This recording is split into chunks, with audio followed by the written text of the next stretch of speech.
What we gonna do right now is go back, way back. Give me your thing. Hey, hey, hey, more.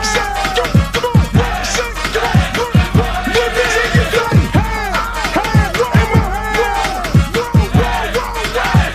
Big girls like Doodle Brown. Fat girls like Doodle Brown. Fat girls, let me see you grind. Fat girls just doing their own thing right there with the fat thing. Fat girls just shaking them thighs. Fat girls don't make it count.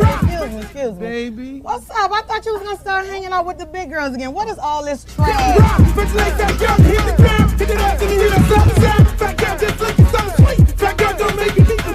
Fat girl just shake it, don't speak. Big girl, let me see you do a spin. Let go, let me see you touch the ground. Shake it up, back down. Drop me in the house. Rock it out, work it, work it, work it, work it, big girl, big girl, big girl, big girl, big girl, big girl, big girl, big girl, big girl, big girl, like you around. Fat girl, keep going, don't quit. Fat girl, just move the damn hip. Fat girl, get down, don't stop. Fat girl, wanna see the pop. Shake it, stop, fat girl, shake it fast. Fat girl, nigga, wanna see that? Fat girl, bounce like a pro.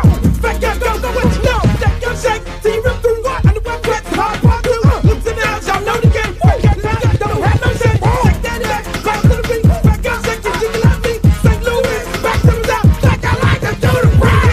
Work it, work it, work it, big girl, big girl, big girl, big girl, big girl, big girl, big girl, big girl, big girl, big girl, big girl, like do the ride. Hey, hey, hey, more hey. Let me hear you say, hey, hey, hey, more hey. Big girls like Doodle Brown. Shake, work, work, shake, work, shake, work, shake, work, shake, shake, work, shake, shake, work, shake, work, shake, work, shake. To the ground, to the ground, to the ground, to the ground. I'm sick of this. Now I want to show y'all a real show with the big girls. Oh, fat girl, part 3. Can't hang with 100% beat. Fat girl, know to happen, no quit. Fat girl, run like you own it. Put your hands on your hips and grip it. Nothing new, I'm loose like it off the net. Fat girl, bring through the top of the ground. If not, I'ma pull the panties down. Fat girl, bounce hot, stop tripping. If you do, get chicken and hot fish. With a lot right, come to the nice tea. I really shit, get the day in the wear tea. But fat girl, show the boy shot. Let me see if the fat or not. Don't put fat girl, y'all like the down. Let you out, let me see y'all do the rap.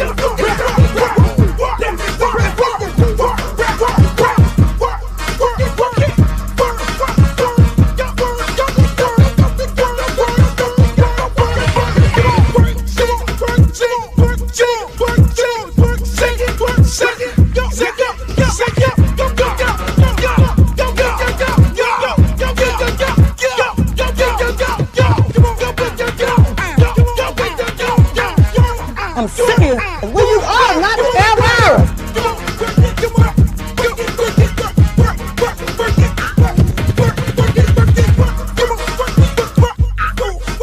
Oh, not the Britney Spears. Hey, how you doing?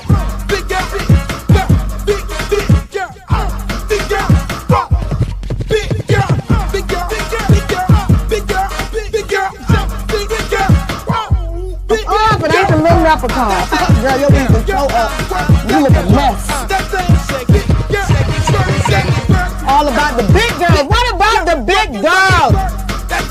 Big girl, work it, work it, work. Big girl, work it, work it, work.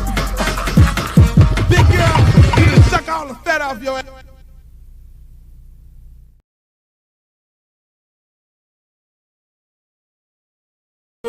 Yo, what's up, y'all?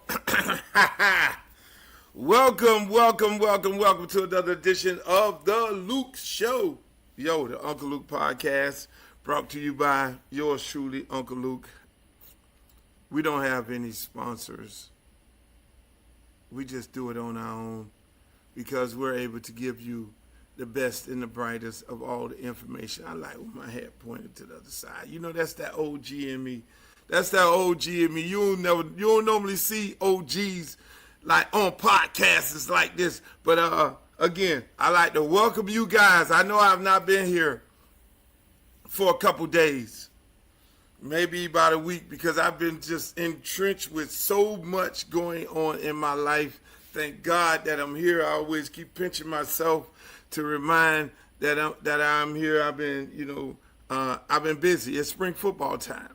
You know, we got high school football over at Miami Edison where I coach at. So you add that on to my son's schedule, and then you add that on to my schedule. Then you add that. There's no excuses. There are no excuses. What's up, Brown? There's no excuses why I should not be here. But I am here. God willing. I need to find more time to do my podcasts because people love the podcast. Hey, Glow, how you doing? And I have to be here for you all because I have to give you all the information that you may not be getting from other places because these other places, they're very interested when they try and give you guys the information that you think you're getting, but you're not necessarily getting. That's a whole nother story. That is definitely a whole nother story. You know what I'm saying? But again, I am happy you guys are here. Here. As you can see, I got all kind of control issues going on. But listen, man, before I start the show off, I always like to tell you all, get in the chat, let me know where you're from, because that's what I want to know. Where you from? If you're from Houston, if you're from Arkansas, if you're from Maryland, if you're from Carolinas, put in the chat where you're from so I can then know exactly who I'm talking to, and then I can post you up here. But it's been a lot of things going on. It has been a lot of things going on, man. Shouts out to the people who gave me a street signing. I mean, I'm still trying to. I'm still really processing it all because I really have not had a moment where I can sit down and think about what the hell happened. You know, because it just happened so fast. Me getting a street named after myself, you know, it went really, really fast. And I'm here to tell you guys, I'm still overwhelmed by it. I'm humbled by it. I'm humbled by everything that went on in that entire process. So, you know, people come to me and ask like, yo, how you feel about having a street named after you? And I'm like, man, I'm still like really trying to process the whole thing. I guess because things have been happening so fast and my life is always so busy and there's so many things going on that I've not gotten to the opportunity where I could just sit down and like, whoa, I got a street named after me. What the hell? How did that happen? When did that happen? My God. So it is still amazing. I think one of my friends told me, they say, man, you might need to go back to the block and just take it all in by yourself, which is something I think I'm going to go do. I mean, listen. It was a whirlwind of emotion. I'm going to tell y'all that right now. I mean, part of me, I stayed home like the whole week. I didn't go out because I know that most people get a street named after them, they're dead. And I'm like, I don't want to die. And you know, shit happens. You go right down the street, some shit happens. People like, yo, you need to come to Atlanta because we got to do some work. I'm like, no, I'm not getting on the plane right now because I need to be here for this. Because these things don't happen that often. You don't get a street named after you that often in your living. Then the ladies, shouts out to Gail and everybody in the mayor's office, then they sent this flyer out that looked like an obituary, and people were calling me to find out if I was dead or not. But, you know, hey, look, I love the girls over there. They did what they had to do. I ain't got no complaints. But everybody was like, yo, this flyer looks like an obituary. They got you looking like you dead. I'm like, yeah, but leave them alone. I mean, these girls are working hard. They're doing the best that they could do. I mean, just the mere fact that they could think about me in this manner in the mirror, thinking about me in this manner to make this thing happen. I'm fucking humble and grateful. So y'all shut the fuck up. I am living. So on top of the obituary, and then you not knowing whether you're dead or not because they're giving you a street, I had to stay the fuck home. I was like nerved the fuck out the whole damn week. Like, yo, I'm not going anywhere. I'm gonna go where I gotta go at, and then bring my ass back home because I want to be living for this shit. I want to be living for it. But you know, hey, thank God we made it. We made it. I mean, and this is the first time that I'm speaking on this. I got there. Let me just take you all through it. And I just saw all these people. I'm like, shit. You know, I invited some people, and then I got to the point where I'm like, yo, I'm going to fuck up. And I'm going to not invite somebody. It's going to be a fuck up somewhere here. And I just went on social media like, everybody is invited. You all come. Enjoy yourself. Everybody come. I know I'm going to fuck up. I know I'm not going to miss somebody because I don't want to hear nobody saying, oh, you didn't invite me. Luke, you didn't invite me. That's effed up, and that's why I didn't show up. So I just got on there, and I invited everybody. And I still had people say, you didn't invite me. Well, goddamn it, if you needed a personal invite, you should be following me on some social media. I am on Twitter. I'm on Instagram. I'm on YouTube. I'm on Facebook. I'm on TikTok. Everywhere. And if somebody posts some bad shit about me, you all will be first ones repeating the shit or reposting it. So shut the fuck up. You just missed the event. But I'm just saying, man, it's a blessing. Just like you say, Don, it's a blessing. It is a absolute blessing. And then I get there, like I say, I got there, saw all these people. I'm like, DJ Khaled, E-Class, Mike Gardner, Shane, your wife, the fucking judge, Reggie, Oliver, Keon, the mayor, Andy Slater, a white guy, my niece, and my nieces and nephews, and it's like Warren Sapp, Ricky Jackson, Nat Moore. I mean, like Hall of Fame people. Gil Green, arguably the biggest fucking music video producer ever, to come out of Miami. And I mean, I'm like sitting there looking at all these people, Stan the Man, you know, people, black people I hang out with. I mean, Scarface, fucking Scarface. And I mean, it's like I'm blown away. You know, there's a bunch of people. I mean, Disco Rick, he's there. I'm looking at, I mean, Larry Dog, Razor, Ron May, Dwight Jackson, Yolanda, the people from my board, and the kids, and Devontae Freeman, Darrell Estridge, Deuce, all the kids who I coached and shit, and some of the kids on my current team, Larry and all. I'm like sitting there like, I'm all fucked up right now. And there's a ton of people I didn't mention just now. Teach. I mean, it's like you're sitting there like, I got my speech, right? I got my speech right here, all nice and written out. I'm going to go up there so eloquently, and I'm going to say this speech. And people are having speeches before me. It's like they're saying things about me. My son is sitting there, and I'm like, fuck. You know, it's like, so I'm like, the damn speech went in the garbage.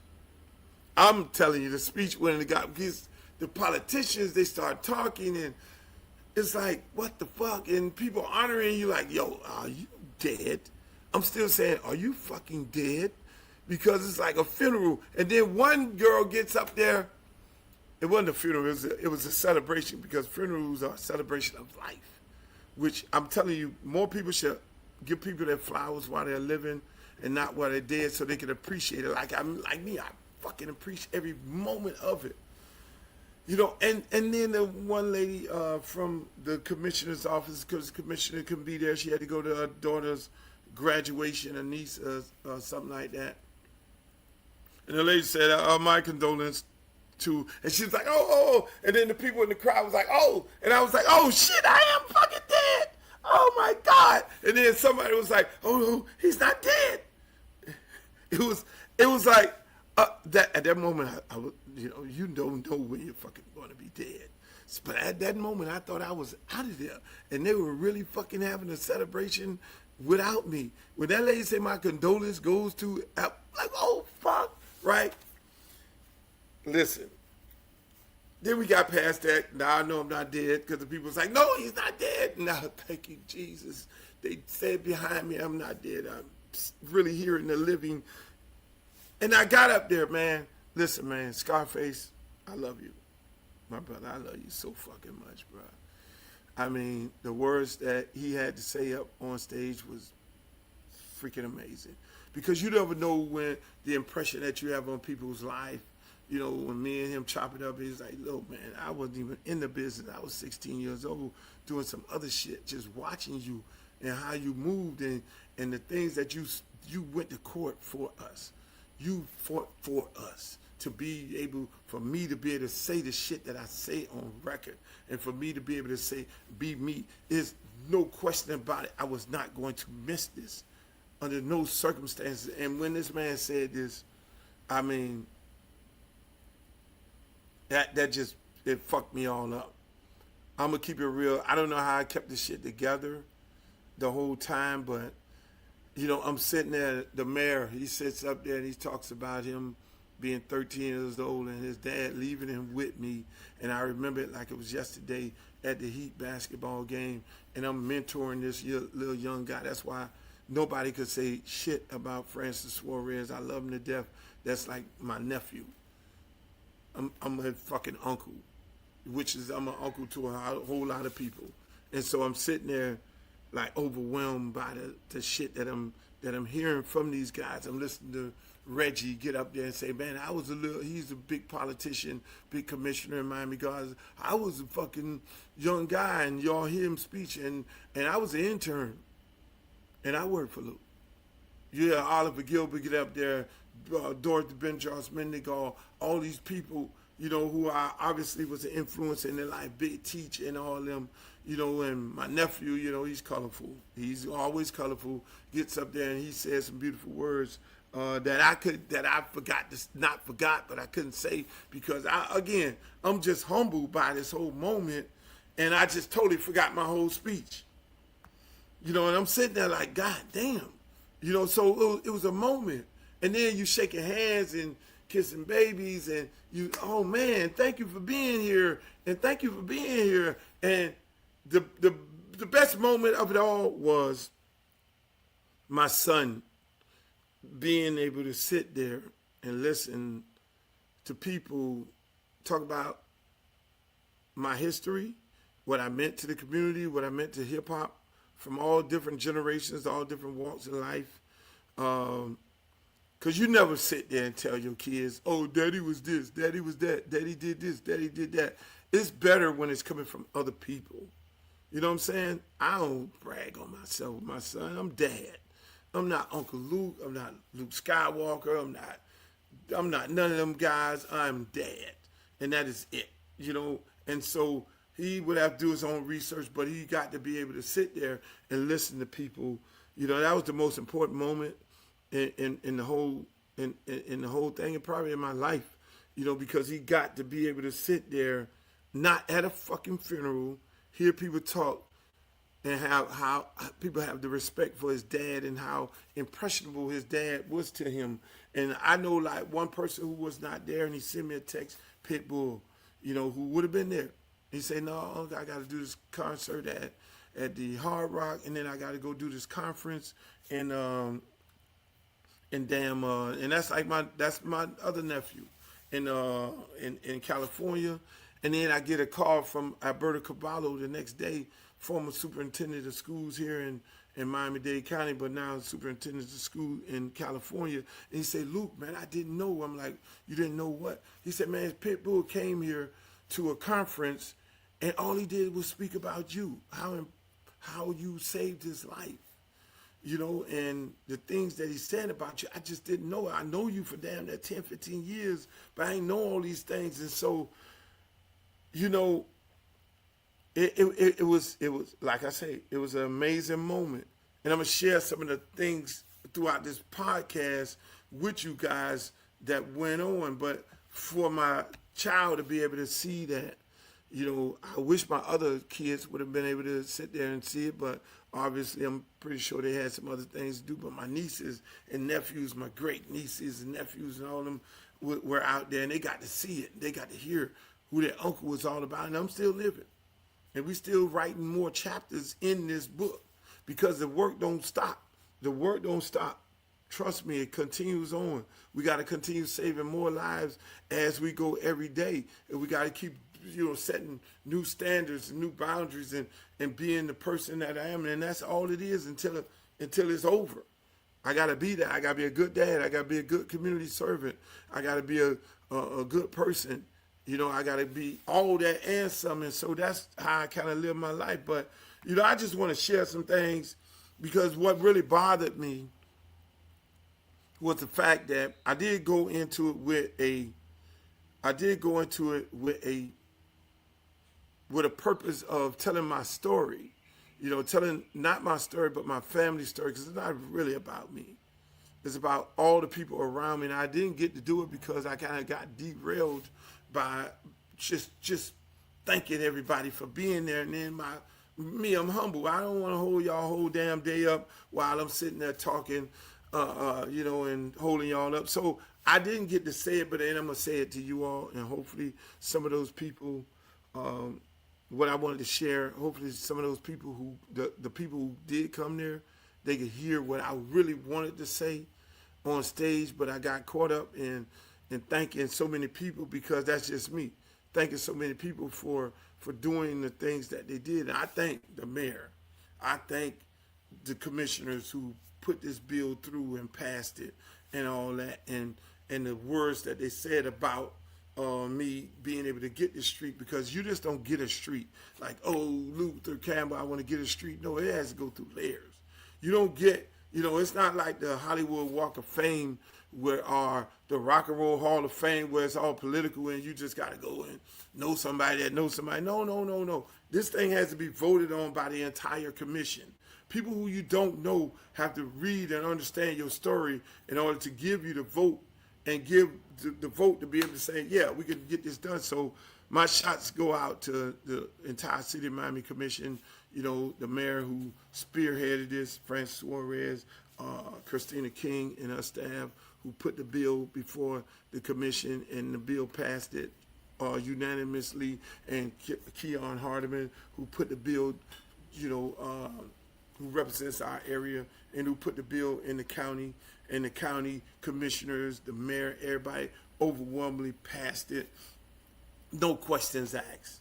Oh no, this is a no-brainer. And the beautiful thing that some of the commissioners had to say about me, which was epic, again, in more ways than one. You know, I know a lot of them couldn't make it there, but they already said enough. And like I say, man, some of the things I wanted to say, man, I'll say it right here. You know, my journey, again, it wasn't about me. You know, it really wasn't about me. It was about my mom and my dad. You know, and to be able to get a street named after you on the block in which you were raised, the house that you were raised in, the street that you was raised in. People don't know these stories because obviously my story has not been told on a wide range. Hopefully a large part of my story will be told in the next coming years with the projects that we have. But listen, man, on that block, I mean, that shit means more. It means more than you could ever imagine. You know, it's deep because my parents are from Overtown. My mom is from Overtown. My dad is from Jamaica. My mom family is from the Bahamas, and they moved us there to where my street name is. Shit, in the early '60s, right before I was born. And the story that people don't know, my parents were one of the first people to move into Liberty City. When my dad moved into the house where my street name is, named Campbell, and he bought the house through the bank. And he didn't do a regular closing where you would see the other people and the people would say, okay, yeah, you go do the house visit and all that. He rode by the house, and he saw that he wanted that house for more ways than one. He wanted to live and move us into that neighborhood because we were living in the blues. People don't really know that. Caledonia. We were living, my family, I come from a big family, 4 brothers. I'm the 5th one. I guess that's why I act the way I act. And we moved into this 2-bedroom house in Liberty City where there was no black people. And when my dad got the key to the house, the white man was like, yo, if I knew it was a black man I was selling this house to, I wouldn't have sold this house to. And my dad, the proud Jamaican that he is, well, you done sold it. I done bought it and you can get the fuck out. That's how my dad talked to him. I wasn't old enough to know this, but then my dad and my mom would tell me the story. The white man said to my dad, hey, look here, how you can afford to live here? Because black people, they live over there, which he referred to what you all, he referred to as Scott Projects, and he referred to it as the pork and beans. And that's when I learned what that meant. My parents told me, and my dad was like, what you mean pork? What would you mean pork and beans? He didn't say Liberty Square Housing Project. He said the pork and beans. And my dad was like, what is the pork and beans? Right? To this arrogant white man who had a problem with it. And he said, all them people over there, you supposed to be living over there with them people, they could only afford pork and beans.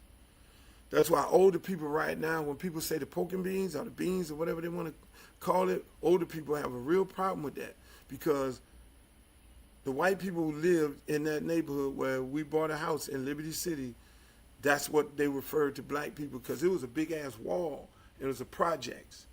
And all black people lived in there, and they always, I guess that was their thing, pork and beans. They called it the pork and beans. Only thing that they can afford is pork and beans in there. And they was living on governmental assistance. Well, my dad said, well, I'm here, I'm going to change that. And so more black folks start integrating Liberty City. That's why it's so amazing right now that Liberty City is getting reintegrated by whites and Hispanics. My parents were one of the first to move there. And so with that historical significance, it shaped me to be who I am, to be the fighter that I am. And so now, mind you, going through this, now we live in there, place getting more integrated, more blacks coming in. I'm growing older, Now, I, pick up a little trade. I like to DJ. I like to make music. So I start DJing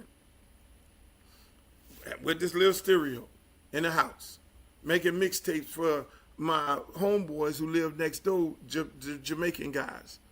My Jamaican friends, that's why today I don't eat pork right now because these were straight real Rastas. And so I kind of grew up hanging out with them dudes because all my brothers by then went to college and everything. So I just started hanging out with these Rastas, but they would never let me get into the deep part of what they were doing because they were real notorious gangsters. Them dudes were real tough guys, but then they taught me to hustle, which all my parents taught me how to hustle. And so I learned so much out of this house on that block and how I'm going to shape the beat. So mind you, I'm hanging out with the Rastas, making tapes for them. They give me money. Then I got my little DJ stuff. I'm selling frozen cups to the kids in the community. I find me a Pac-Man machine. I get the Pac-Man machine. I put that in there in a little wash house. Got a little wash house this big. And kids coming over and I'm playing the music. So I don't even know what the fuck I'm doing, but I got a little hustle going on. Then my other friends call up and say, man, we got a little DJ group. We got two speakers. We can grow bigger, ghetto style DJs. Then I join this group. So mind you, everything is happening out of this house that I grew up in. My mom and dad, listen, man, if it wasn't for my mom and dad, I'm not who I am. And that's why everybody, you have to be good parents to your kids. Some people who listen to this podcast may be fans of their kids. Don't be a fan, be a parent. Because my parents, they taught me rough. They were real parents. You got your ass whooped, which I know right now today you'll go to jail if that happened. But you got grounded, you got everything, you know what I'm saying? They taught me who to be and how to be the person that I am today. And so out that little house on that block, I didn't go fast forward to doing big parties at Atapata, then at the park, African Square Park, doing the parties there. Building up, we get 2 speakers, 4 speakers, 16 speakers. Now we're at Carroll City Senior High, and we're doing big dances. Then we go and get the team skate ring and call that the Pac Jam. Now we skate ring on Sunday in the park, on Saturday at Carroll City Gym, and on Friday at Atapata Junior High. And I mean, shit getting bigger and bigger. Now we're bringing out hip hop artists that never came to Miami in their life. You know, now I'm bringing these dudes down. They're doing shows and stuff. And then I end up bringing down 2 Live Crew, and I'm still staying in that little house. Mind you, mom and dad, 2 bedrooms. Mom, dad, 5 brothers. As it went on, the brothers were leaving. They were leaving, but then I'm still there, trying to find my way, doing what I got to do. Now I go and start doing records. 2 Live Crew. First record, Throw the D. Nobody wanted to sign them. There was no such thing as hip-hop in the South. I'm interning at the radio station with Jerry Russian and Leo and Stereo and all these George Boogie Jones, and I'm learning the business at the radio station. I'm in the Jerry Jarvis record pool.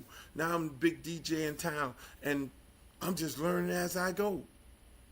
2 Live Crew comes, and we having the same problem that everybody else, which you heard the stories of NWA. They were all on this record label, distribution company called Malaco Records, and all these guys, and they didn't know. Next thing you know, I'm signing these dudes. I'm not signing these dudes up. I'm just helping them, put a record out. And everybody told me no.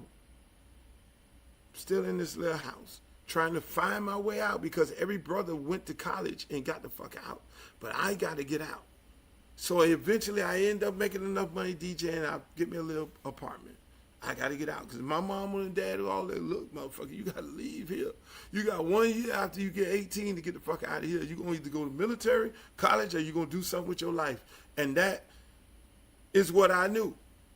So I got to find my way out. Mind you, now can I use this shed? I'm going to put a shed back here. I start putting the records back there. I got to put these records out on the 2 Live Crew because nobody wanted them. What the fuck are you doing? You got records? You doing the records? I'm like, yeah, because everybody said no, and I believe in this group. Not knowing, took all my little money I made DJing. They ain't got no money. They're in the military. They got to go back and forth to California. I'm taking my money, putting it into this fucking record that I have no idea about how to promote or do. And I just use what I learned at that little house with my Jamaican friends living next door, with my ideal of selling frozen cups, Pac-Man machine, DJing, doing the parties, getting people at the parties. I'm going to just apply all this to then promote this record. I'm going to use the same shit. And now I didn't go do these records. So I go do these 2 Live Crew records. Now I got to store this shit. So mind you, now I'm storing it. Now the records start blowing up. I'm manufacturing this stuff myself. I'm going to the pressing plant and manufacturing this shit. This little motherfucker from this street here don't know nothing about this, but I'm learning as I go. You see what I'm saying? But I'm doing it all out of this little house, the mom and dad house on 58th and 11th. So all this shit started right there. So I say all this to say this. I want people, you know, that's why it's so amazing. I want people, when they go down that street and they look, because at the end of the day, all of us, at some point, we're going to leave here. We're going to leave here. I want people to be able to go and look on that street corner and look at the sign 100 years from now. Who the fuck is Luther Campbell? That's how deep it is for me. Why is his name on this block? This is the block he came from, that house he came from, right there. Whether they put condominiums or whatever the fuck they may put up in there, you know, and that's how the world works. How did he do what he did? Okay, he went from selling records out of the trunk of his car out this fucking shed of his house. This dude created Southern hip hop when there was no such thing as Southern hip hop. Turned down constantly. Told no that it won't happen. Out of this little house on this fucking block. So when a person like Scarface say, man, this is what you mean this much to us, it all started right there. That's ground zero. You know what I'm saying? That is ground fucking zero.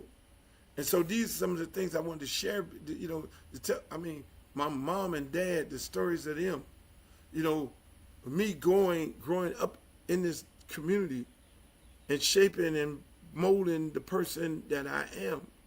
You know, I remember big trucks used to come to the back of our house, yellow freight, this freight, and I would roll the records up from out of the little shed that I built in the back of my mom and them house and put them on the fucking trucks to be distributed all over the United States of America because I did not trust the pressing plants. At that time, the pressing plants, they all say they had a back door and they would sell, you know, you let the pressing plant, they won't sell your shit, they'll be selling it for you. So I would go get the records from the pressing plant, bring them to the little shed in my mom and them yard and put the motherfuckers on a big truck. Then the police is sitting there like, what the fuck is going on? You selling drugs? Because every black man at that time was supposed to be a drug dealer. I remember getting ran down by the police. Police swarming the house, looking through the boxes. What the fuck is in here? What are you shipping? You shipping cocaine? You shipping marijuana? And them raiding the house, not the house, but the boxes, looking to see what the fuck is in these boxes. Out that little house on that block, where all this shit started. So then now fast forward, now we doing this music, and we doing this music, and I got all these successful brothers and all these different things, and then now here we go. We go from that to now being the talk of the country. You're on Phil Donahue show, you're controversy. You set out to do this, and you're this misogynistic pig. And we were just young guys just doing music. So I want people to be able to go back to that block and say, this dude rode a bus. And the little story behind the bus. Think about it. Little kid on that block. Integration is happening in Miami-Dade County school system. Now they're taking us. A bus comes in the backyard of my house, that same block where that sign is, and they integrated us. They put us on a fucking bus and took us to Miami Beach, South Beach, what y'all call it right now. They took us and put us on a bus, and they told us we had to be off the beach before 6 o'clock. Because if you were on that beach, you were going to go to jail. If you were on the beach after 6 o'clock, you go to jail if you're black. On that same block, that bus picked us up, took us over there, and dropped us off. So now you're over there all day. Now it becomes, okay, all right, we got to play sports. So you got to be a part of these activities, and that's how I ended up getting in football and baseball. playing sports on Flamingo Park. Nora Optimus. Now you're over there playing sports and you still got to get back before 6 o'clock. You got to be off that motherfucker. Other than that, you're going to jail. Drop back off to that block. All these things shaped who I am and who we are today, and the things that, you know, we went on to fight for and try to accomplish. And now you're in this music business and you're getting criticized. You're getting told that you're all these things that you're not. You just took some comedy records, some Dolomites, some Leroy Skillets, some Honey Esters, and you put it on the record.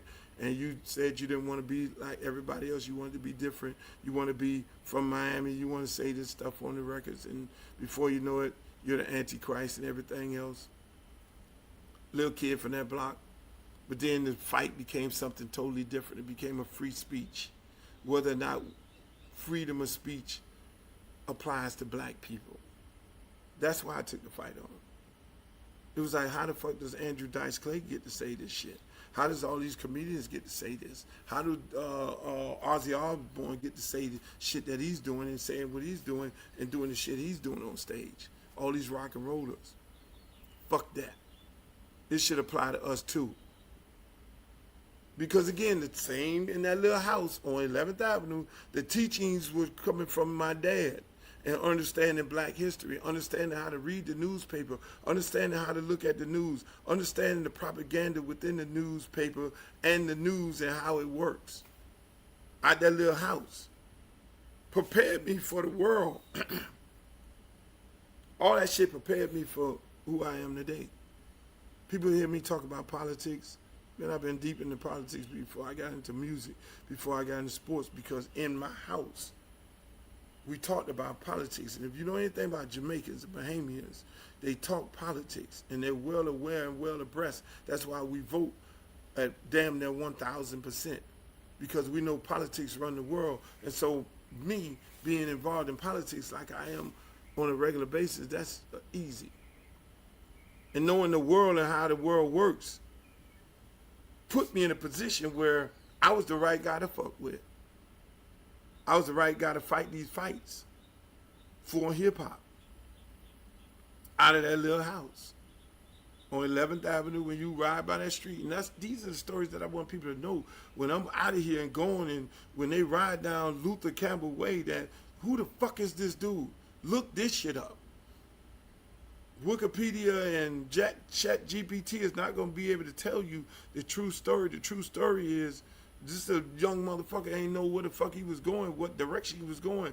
He got probably arguably one of the biggest gangs in Miami doing, you know, more, not gangs that taking advantage of people or robbing people, but gangs where people almost like some Robin Hood shit. If you got beat up by a gang member, you then got to be a part of our DJ group. And we hopefully inspired you to do great things and protect you from other people. Because if somebody was to fuck with one of the guys with our group, then yeah. Call us what you want, but we were Robin Hood. I know I'm bouncing all over the place, but I'm trying to give it to y'all without taking too much of your time.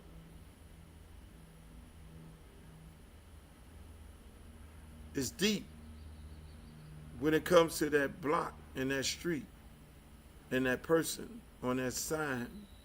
Now I got to take on the United States government. I got to take on the Vice President of the United States.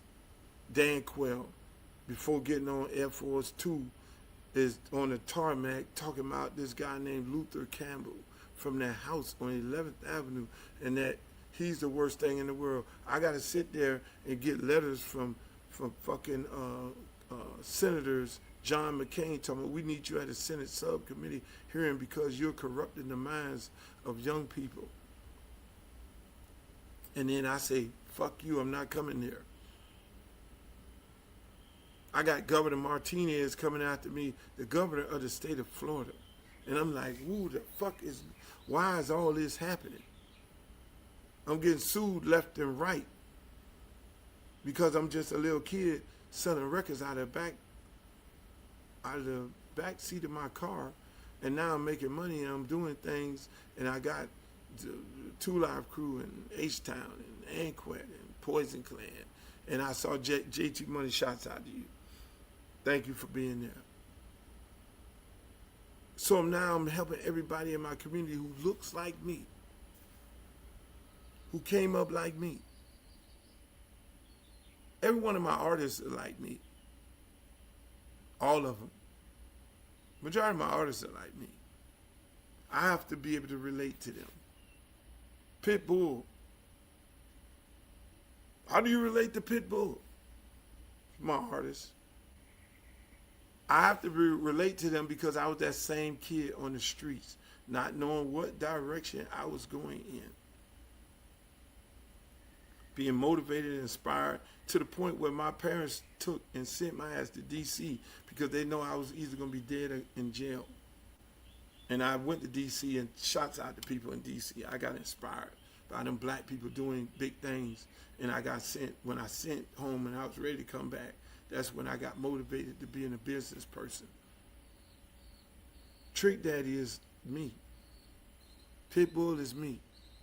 Trick Daddy, I'm the same guy who went to jail 1,000 times. People don't know these stories. They don't talk about these stories. When I look at him, he's me. I can relate to him. I can relate to what he was going through when he was in jail, going in and out. I can relate to Pitbull when he was on the streets hustling. I can relate to JT Money when he was a tough guy in the streets. All those guys are splitting image of myself. And I know one thing that I wanted was somebody to tell me how great I was. And somebody to tell me that they love me. Even though I got love from my family and my mom and all that, this tough household, but from the outside, other people from your family saying, you're great. You got a gift. God gave you a gift, and this is what your gift is. You don't have to do the things that you're doing out there to be great. Apply that same shit and apply it to you, and that's what made me be able to inspire people like the Pitbulls and the Trick Daddies, JT Moneys, H-Towns of the world. Same kids in a house similar to mine, about five siblings, mom and dad, in the hood of Houston, eating peanut butter jelly sandwiches, spice ham, some cans and rocks, holding up the fucking seats. I was that. They weren't in the streets hustling, tough guy, but I was living the same way they was living, 5 people in a 2-bedroom house. You had to do what you had to do. You had to fight for the food and all that shit. And there were plenty of nights where you had to come home to a goddamn bologna sandwich in that house that's on that block. So I can relate to these good folks and be able to inspire them to be great and to tap into what they do great. And then when you look at the football players, Devontae Freeman, he comes out there and he says some beautiful words. These are the people that I can relate to. And these are some of the things that I wanted to say, but it would have took too much of their time. Now you're going into being this guy, co-founder of the Optimist program, taking the platform and using the platform to better, supporting and endorsing political candidates who are going to do the right thing for your community and not let your community get robbed. Inspiring others like the Scarfaces and all these people of the world. Selling millions of records, going around the country, performing for millions of people on a yearly basis. All this guy out that house on 11th Avenue. By that mom and that dad who integrated those white folks' neighborhood. And had to go through the bullshit that they had to go through because they lived around nothing but white people. But then eventually the community got integrated. So I only know about fighting. My story is the only thing about fighting. And that is what I want people to know when they ride down the street I want people to look up there and say, this man fought for us. He fought for our free speech. This man created Southern hip hop when everybody told him no. And when you look at all the artists from the South and everywhere else, and they make their livelihood has changed because of this.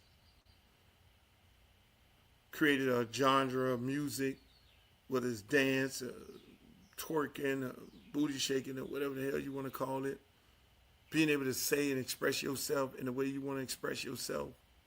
No matter who the fuck likes it or not. That's what this man stood for. Being able to own and operate his own company when people told him no, inspire others to want to own their companies. A lot of them won't say it. Most of them will. That's why I love talking to Jay-Z. He'll tell you. Ask him. Go look up some of his interviews. Biggie Smalls and all these people, you know, to be able to do records with. Big Pun, Fat Joe and all them. See a little young DJ Khaled. Same thing. Hustling everything that he can get. That's why I love when these people show up and I'm looking at all them Teach. Big Teach. You came from New York. The guy who you know was helping, the guy who was, you know, inspired him to come move to Miami, died. He taught him to promote. Big Teach, you come into the company. I got you, boss. Teach you how to promote. Teach ends up being an A&R for Pitbull. Jeff Sanchez, who now is a big wig at the NBA, who worked in that office right next to Teach in a little cubicle at Luke Records, while we got this young guy, Pitbull, trying to figure out what we're going to do with him. Trick Daddy living in the condo with me. H-Town going to their house because Low White told me to go over there and these guys could sing.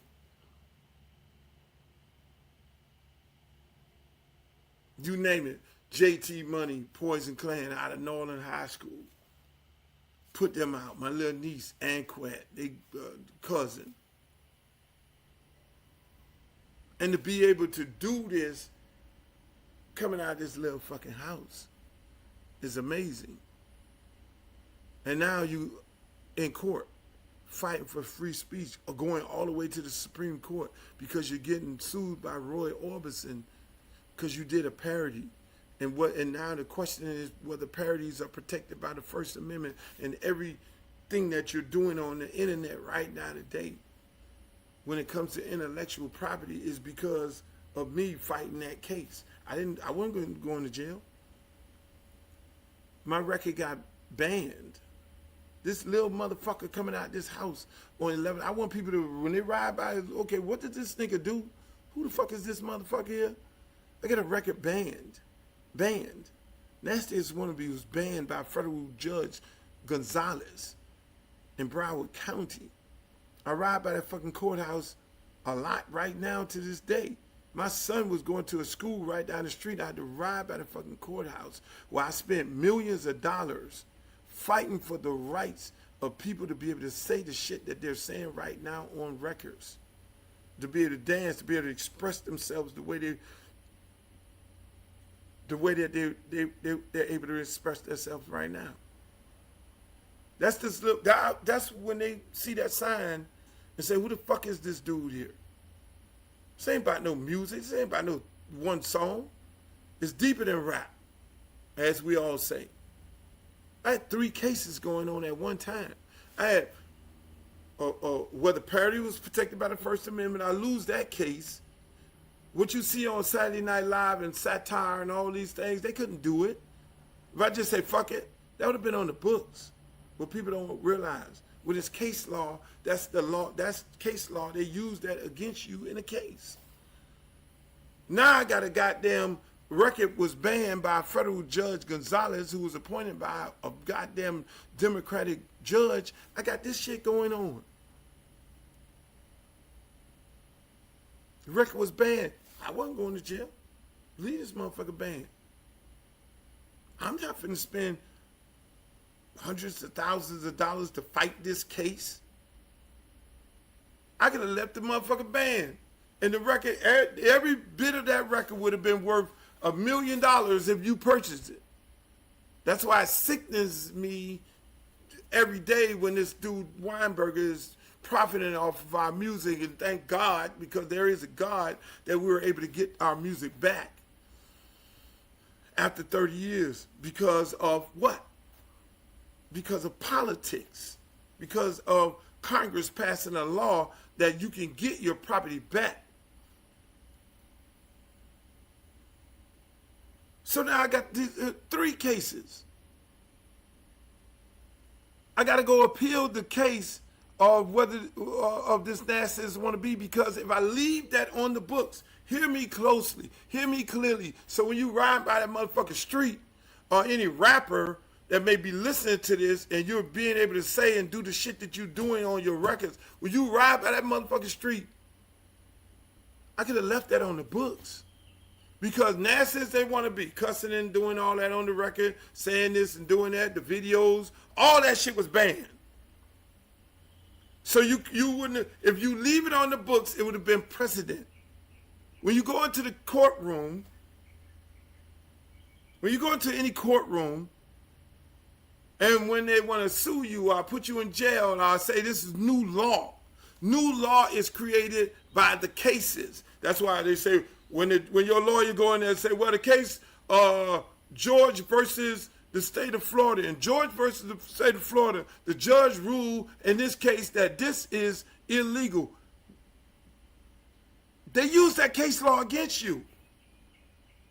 That's the part people don't understand. And they say, okay, well, that sets precedent. So in that case, yeah, okay, you got any case law to say anything different than what he just cited? So I'm going to go with what the judge ruled in that case. Luther Campbell versus the state of Florida, the federal government, in a federal case that this record, Nass's want to be, is obscene. Now, Gorilla goes out and put her fucking record out, or Lil Wayne go put his record out, and he's talking about slap that ass and getting shot by the lady cop, fucking this motherfucker, doing this, doing that, and all this here. I'm gonna shake my ass on the video. No! Any municipality, any federal government entity can then say, no, case law states that you can't say that kind of shit on the record. Because Luther Campbell versus the federal government in the state of Florida states that this is on the books, so technically you can't do it. Any prosecutor used that against you because it's now law.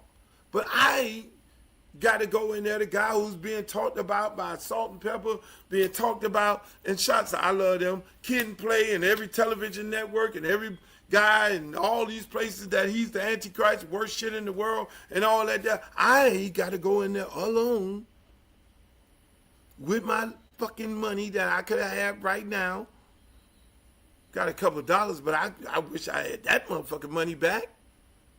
I got to go in there and get this motherfucker overturned because I know, because of the teachings in that house on 11th Avenue, where my goddamn street name, I know I got to go and get this shit overturned, because if I don't get it overturned, people coming behind me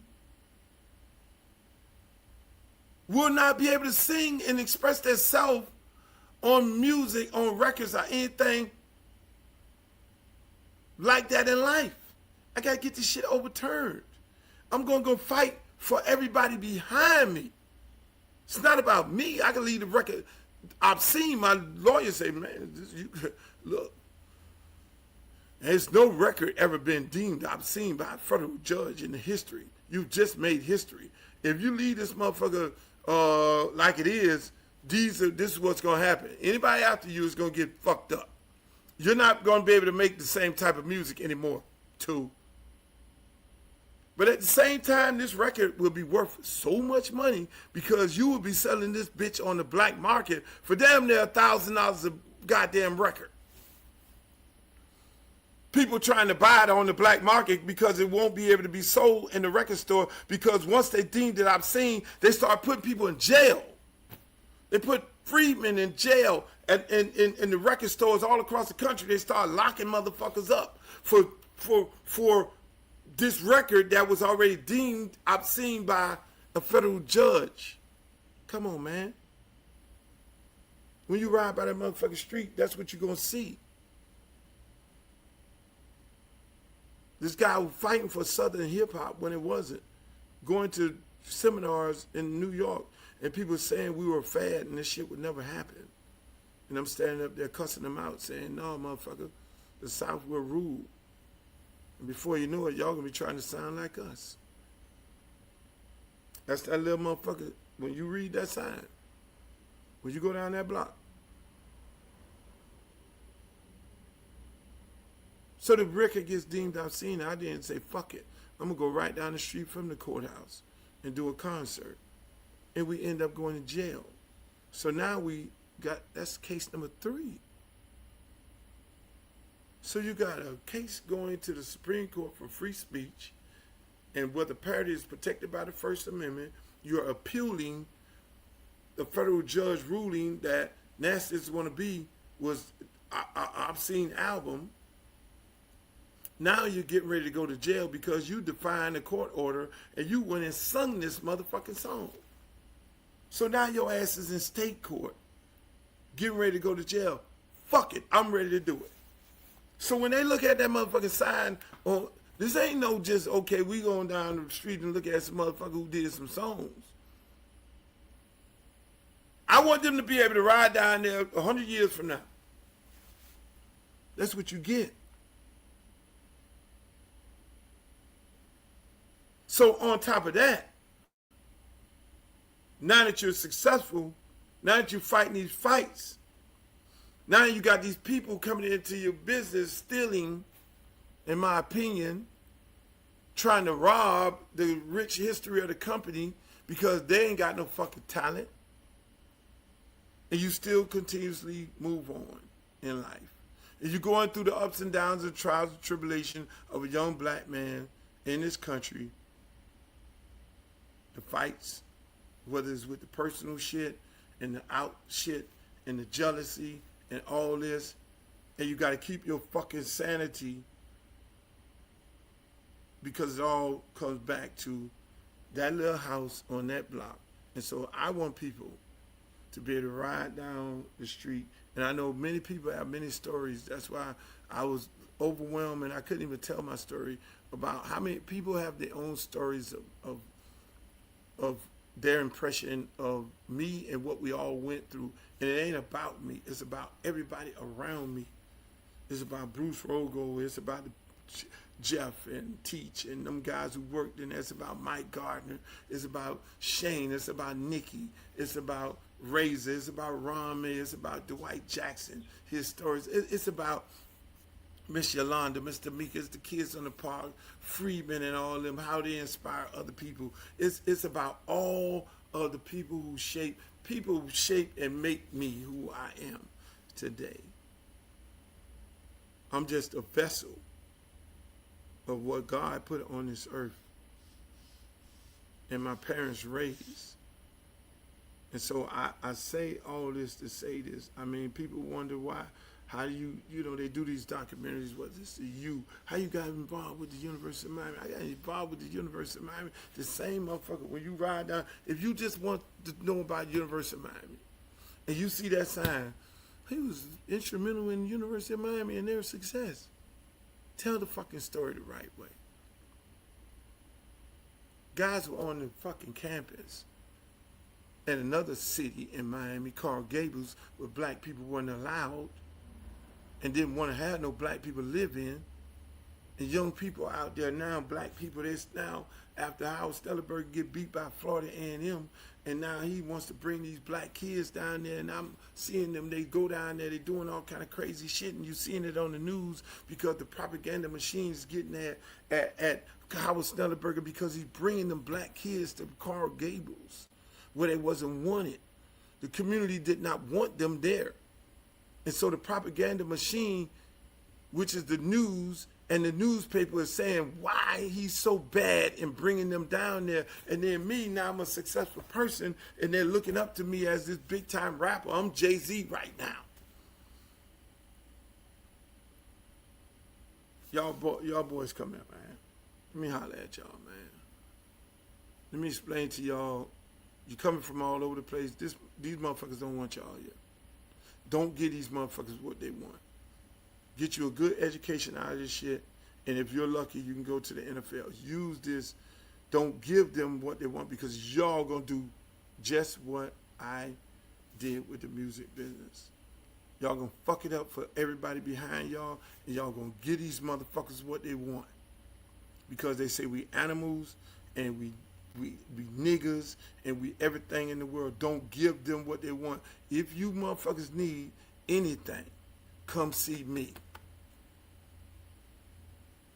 That's how I got involved in the University of Miami. And let me tell you about the football part of it. We get our ass whooped every day. We're the outcasts. Nobody likes us. That's where the swag came from. So when you go out there and whoop these motherfuckers' ass, they're going to talk about you bad on the TV, but whoop their ass and do it your way. Do it the same way I did it. So when they read this, you can go, hey, you're a law student.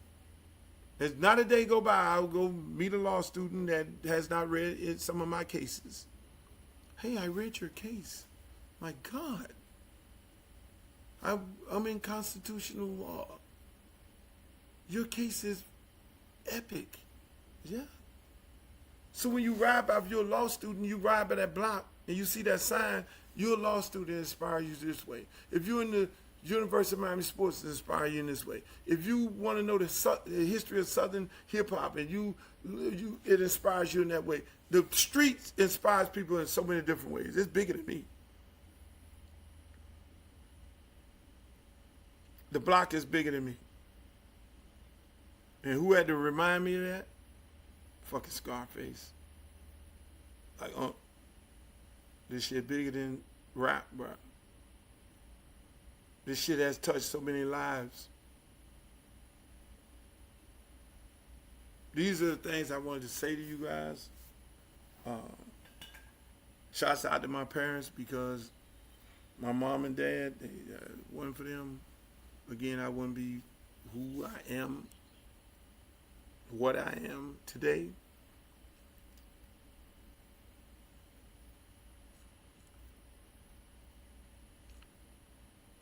I'm just humble and grateful. I'll share with y'all some of these things. Here's a replica of the street. There it is. If you wasn't there and you probably have not got there, when you come to Miami, make that one of your stops. Do your own history. I got some gifts. My man Teach got this done for me. Right here,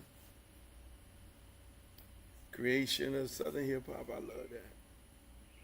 Creator, my block there. Got my glasses on there. Big Teach, House of Mac, my good friend. My nephew was working on this for God knows how long. He was working on this big picture. I don't know if y'all can see the whole thing, because the story with him, me telling him, me and Tupac's story, I gotta find where I'm gonna put that up in the house. He always wanted to know the story between that picture there and why me and Tupac were so good of friends. And he saw Tupac with the Luke bandana on. And why, like Ray Lewis and Warren Sapp and everybody and all them. And he wanted to know why me and Tupac how did we become so good of friends? And I told him the story of when he was with Digital Underground, and he just was at awe with me. Most of the guys just wanted to know what the fuck I was doing, how I was doing it, and Pac wasn't Tupac then, he was just Pac. And we would sit there and after the concerts, just sit there, vibe in the hotel, talk about, history, his parents' affiliation with the Panthers, and him as a black man, and all these different things. And when I told him again, young fella, you're gonna be all right. Don't let nobody tell you cannot achieve the goals that you want to achieve. It's no different than Jay-Z. Jay-Z was one of the guys, just like Pac, hanging around with Digital Underground. Jay-Z was the same guy hanging around with Big. He was the guy hanging out with Big. He was one of the guys in the back of the crew. And I always looked at him, and I always find the guys in the back of the crew that I had the conversations with. Same thing with Jay. Y'all see this infamous video, the Peep Show video that I did, and Jay sitting there and the girls is there, and Jay just had a little record out. He wasn't Jay-Z then. I just was shooting him a solid by having him on this show that was so popular. You know what I'm saying? That's why I love him so much right now today, because again, he's a reflection of all of us. We came from something. So when I look at Jay doing what Jay doing, ain't nobody can tell me shit about Jay and who Jay is. He's still the same guy that he always been. Still the same guy that was with Big them, waiting his turn. He waited his fucking turn. Tupac waited his fucking turn. JT Money waited his turn. Trick Daddy waited his turn. Pitbull waited his turn because they believed in who they were. Rick Ross waited his fucking turn. Rick Ross, I got his first record at the flea market. He gave me his record at his CD. He waited his turn. Flow Rider waited his turn. You look at one of the videos, you see a baby in the back seat of the car. That was Flow Rider, the baby in the back seat of the car. He waited his turn. He was so good at friends. Fresh Kid Ice, took him in. That was his guy. God bless his soul. All these guys waited their turn. That shit didn't happen overnight for them.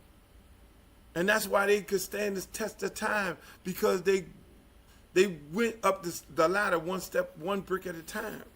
And that's why they're able to reinvent themselves, because they weren't just given something. And that's why I tell people all the time, everything is earned, not given. You can't appreciate shit when somebody just give it to you. You got to earn it. I tell my son right now today, you got all this beautiful shit here, but you got to earn it. You love playing baseball, you got to earn it. You got to put the work in. We all have to put the work into everything that we do, people. Nothing is given, everything is earned. Same thing with me. When you ride down that street, on one thing you know, it's all earned. This shit is earned. It wasn't given.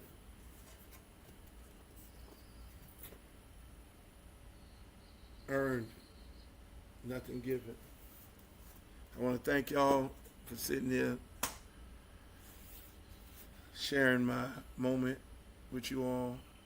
There was some other things I was going to talk about, but I'm not going to talk about it. So I'm going to leave this particular podcast for this. Hopefully y'all heard a little bit of my story. And hopefully some of my story can inspire you. Because again, like I said, I was that kid walking down the street, kicking cans, selling bottles, cleaning up at beauty salons and shit, not knowing where I was going to go at.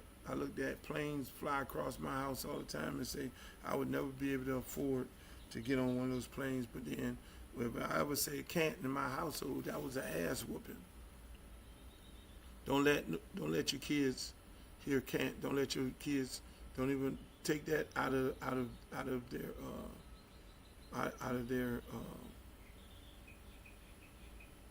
their dictionary, because you can't. You can achieve whatever the fuck you want to achieve in this life. Don't look at what's going on in the world today. Don't look at the things that's happening. Don't look at where you at right now, because if you put the work in, you could achieve whatever the fuck you want to achieve. Anybody and everybody that I came around, including myself, we came from nothing. But we believed in ourselves and we put the work in. We never asked for nothing. put the work in, you'll achieve whatever goals you want to achieve. Until the next time, people, I'm going to get back on schedule.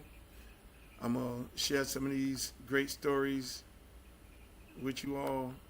It's not called Luther Campbell Street. It's called Luther Campbell Way.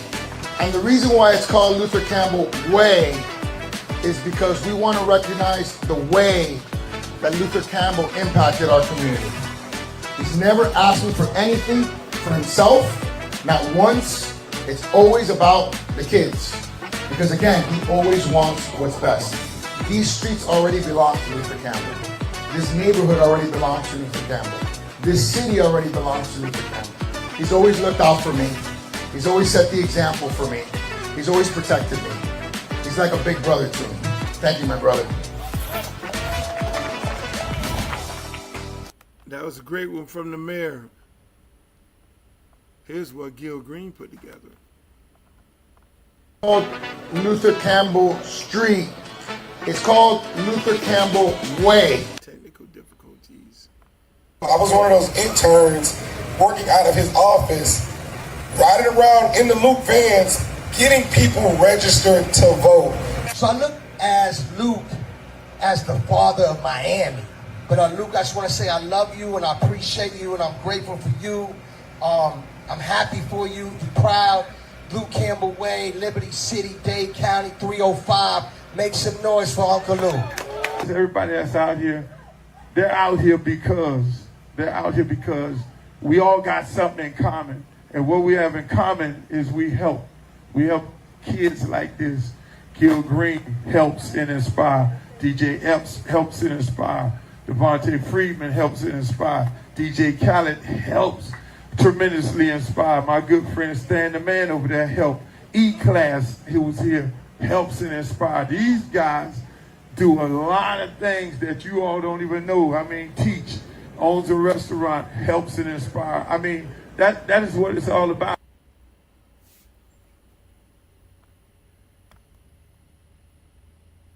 I'll leave y'all with that photo right there. Until the next time, ladies and gentlemen, I love you all. Stay inspired. I'll be back Friday at your regular scheduled time. I love y'all. Peace. Thank you for being there. Make the booty go. Make the booty go. Make the booty go. Make the booty go. Make the booty go. Make the booty go. Pop, pop. Make the booty go. Pop, pop. I need some bad girls. I'm gonna let y'all hear my new song. I need some bad girls. Come on, baby. Come on, right here. You and you. Come on with that, your fine ass.